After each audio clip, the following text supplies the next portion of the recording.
Diputados aprueban nuevo acuerdo comercial complementario entre Chile y Argentina. Cámara respalda moción que da efecto retroactivo a ley de filiación. Comisión de Mujeres despacha proyecto que amplía delito de femicidio. Avanza proyecto sobre subvención a la red de colaboradores del Sename. Comisión de Educación despacha proyecto sobre convivencia escolar.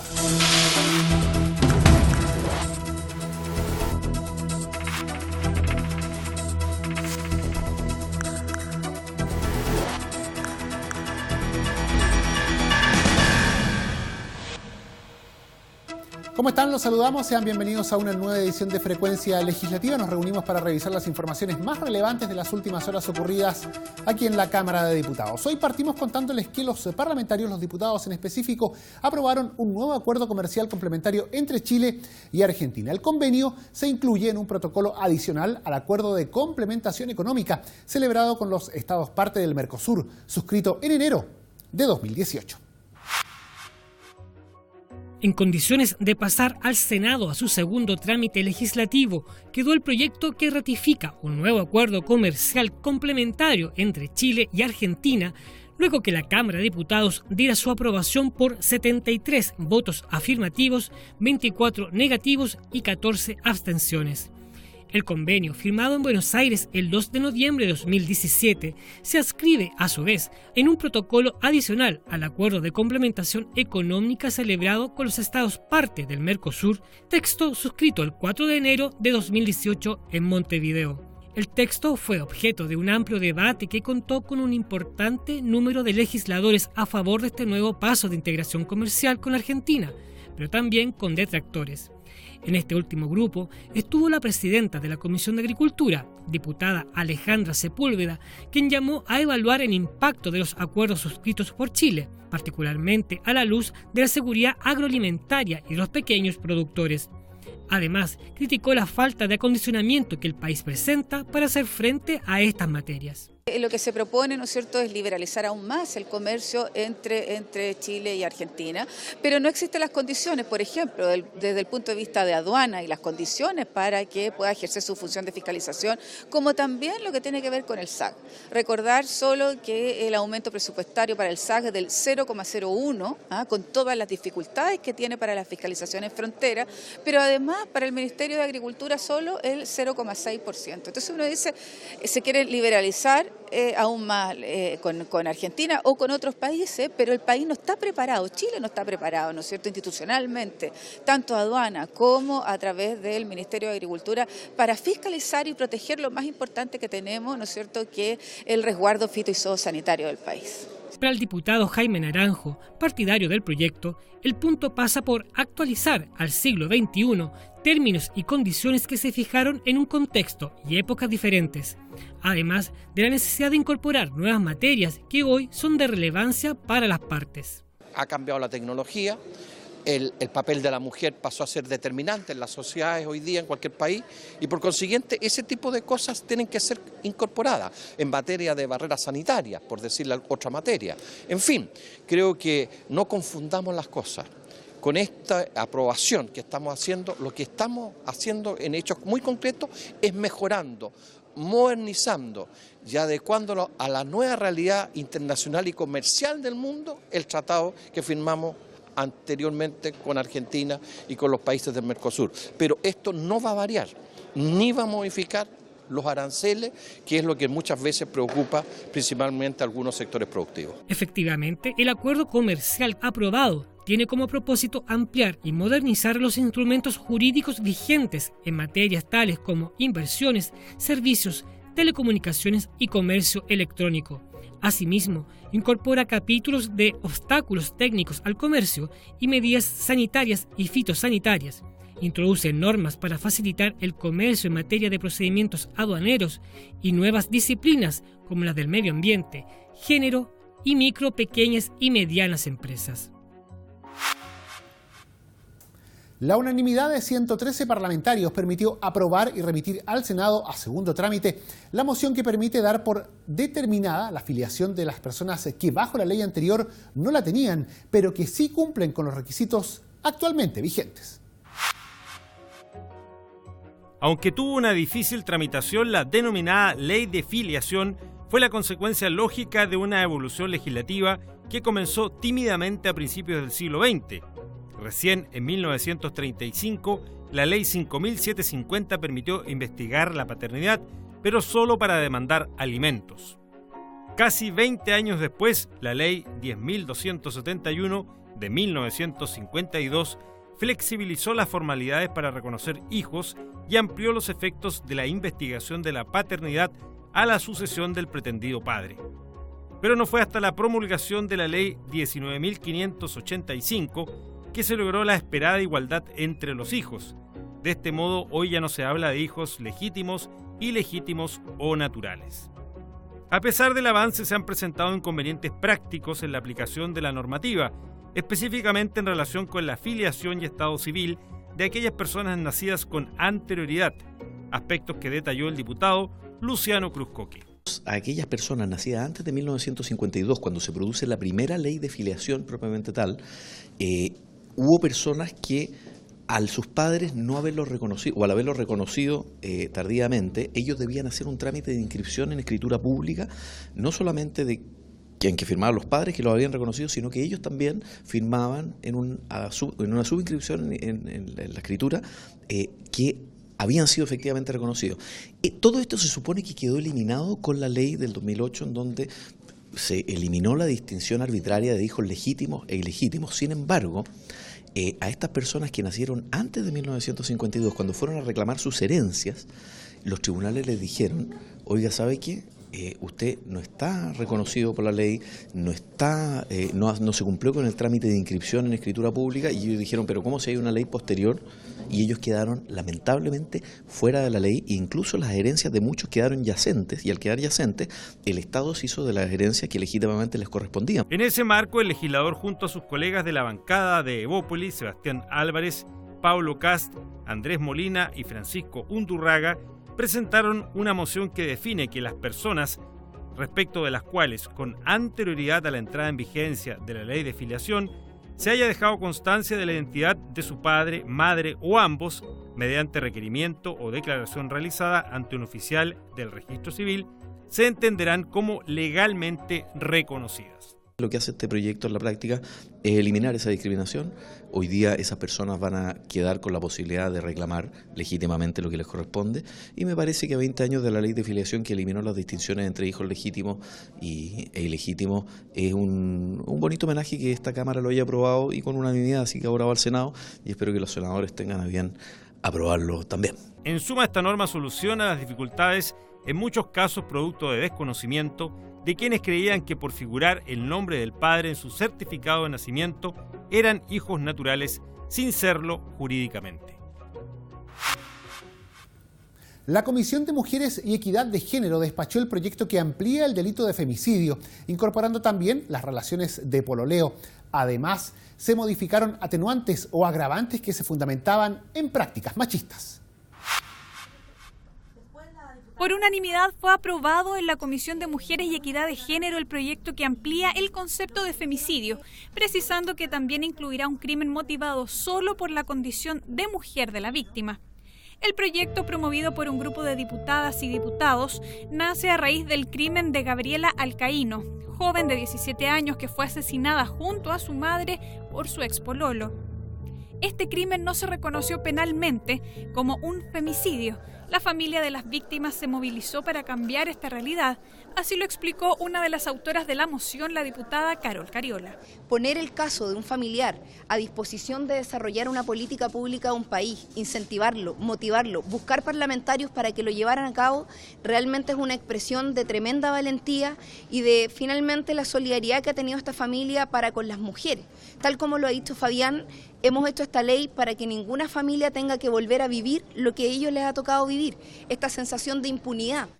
La norma que amplía la calificación para este delito elimina como atenuantes la reparación celosa y el actuar por arrebato, pues nada puede compensar ni justificar el asesinato de una mujer, como puntualizó la diputada Karin Luc. Todo eso quedó normado, cosa que todas esas como agravantes que uno pusiera o atenuantes que de repente decían no, que por eso no era, quedaran así, digamos que solamente por el hecho de la violencia contra la mujer, por el solo hecho de ser mujer.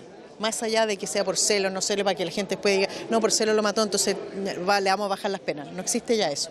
Se eliminó ese tipo de atenuante, digamos, para que la gente pudiera no quedar presa por este tipo de delitos. Con esta modificación mejorará, a juicio de la diputada Camila Vallejos, la valoración ante la ONU de las políticas de protección a las mujeres en Chile, que en marzo señaló que no eran suficientes. Esto es un paso para nosotros muy significativo, nos pone dentro de los estándares internacionales respecto al reconocimiento de la violencia de género hacia las mujeres, particularmente sobre los femicidios, que hoy día están siendo invisibilizados en nuestro país, aunque son crímenes de odio contra la mujer. Pero creemos que también un primer paso en una tarea mucho más grande, que es poder como sociedad prevenir estos hechos. No solamente queremos tipificarlos como corresponde en el Código Penal, con sanciones proporcionales a la gravedad de los hechos, sino que también poder dar una señal de que estamos avanzando en medidas concretas para poder combatirlo. El llamado de la comisión es a que el gobierno patrocine el proyecto y acelere su tramitación en el Senado, pues están confiadas en que la sala de la Cámara respaldará la propuesta. Y avanza el proyecto sobre la subvención a la red de colaboradores del Servicio Nacional de Menores Sename. La iniciativa que modifica el sistema de atención a la niñez y adolescencia a través de la red de colaboradores de Sename y su régimen de subvención continúa su tramitación en la Comisión de Familia de la Cámara de Diputados, que acordó votarlo el próximo martes 13. Intenso es el debate que se lleva al interior de la Comisión de Familia de la Cámara con respecto al proyecto que modifica la Ley 20.032 que establece el sistema de atención a la niñez y adolescencia a través de la red de colaboradores del Sename y su régimen de subvención.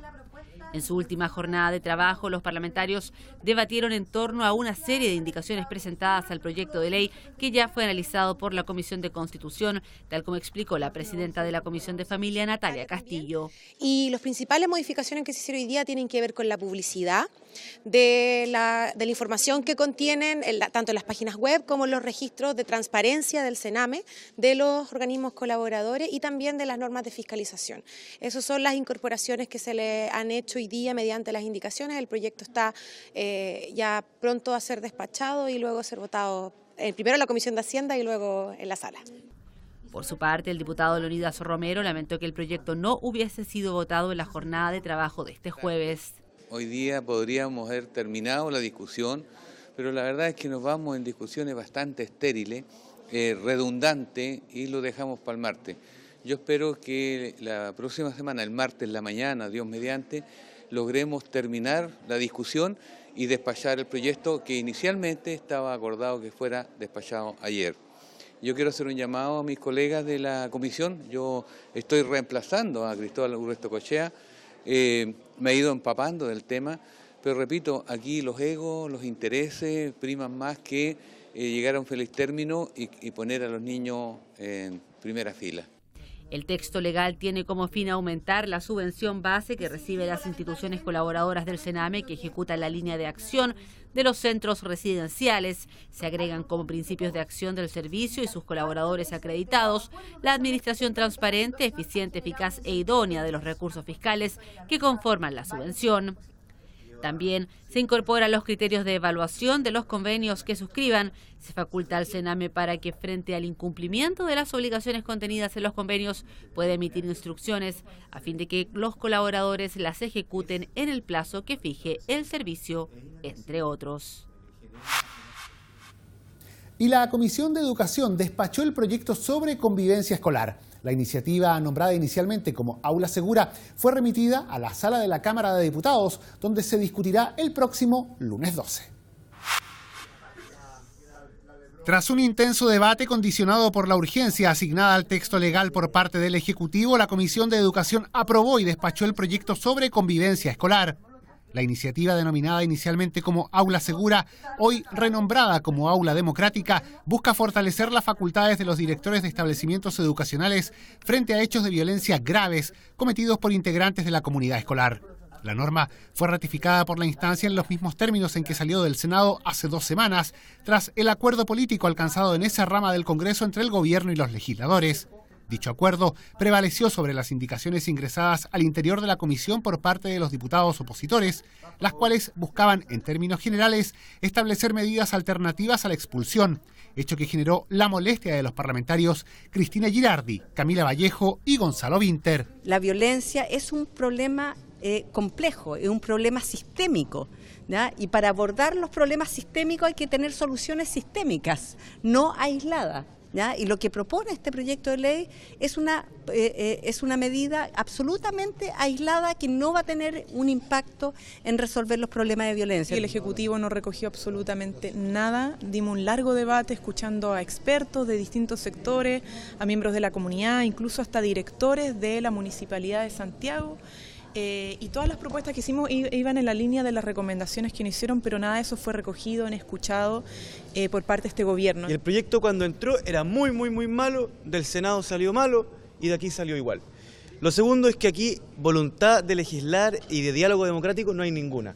Nos pusieron un plazo que no tenía ningún sentido, en 4 días teníamos que sacar todo, escuchamos a cientos de expertos, no se tomó ninguna, pero ninguna de las ideas de los expertos. La aprobación del proyecto en estos términos fue posible gracias al voto del diputado Mario Venegas, quien optó por refrendar el acuerdo alcanzado en el Senado, en pos de tener, dijo, pronto una legislación para hacer frente a este problema. Soy el único y lo hago con absoluta conciencia, ¿no es cierto?, de lo que hice, porque creo que hay que honrar los acuerdos, porque creo que hay que perseguir, y estoy convencido de que en materia de educación esta cosa es absolutamente necesaria.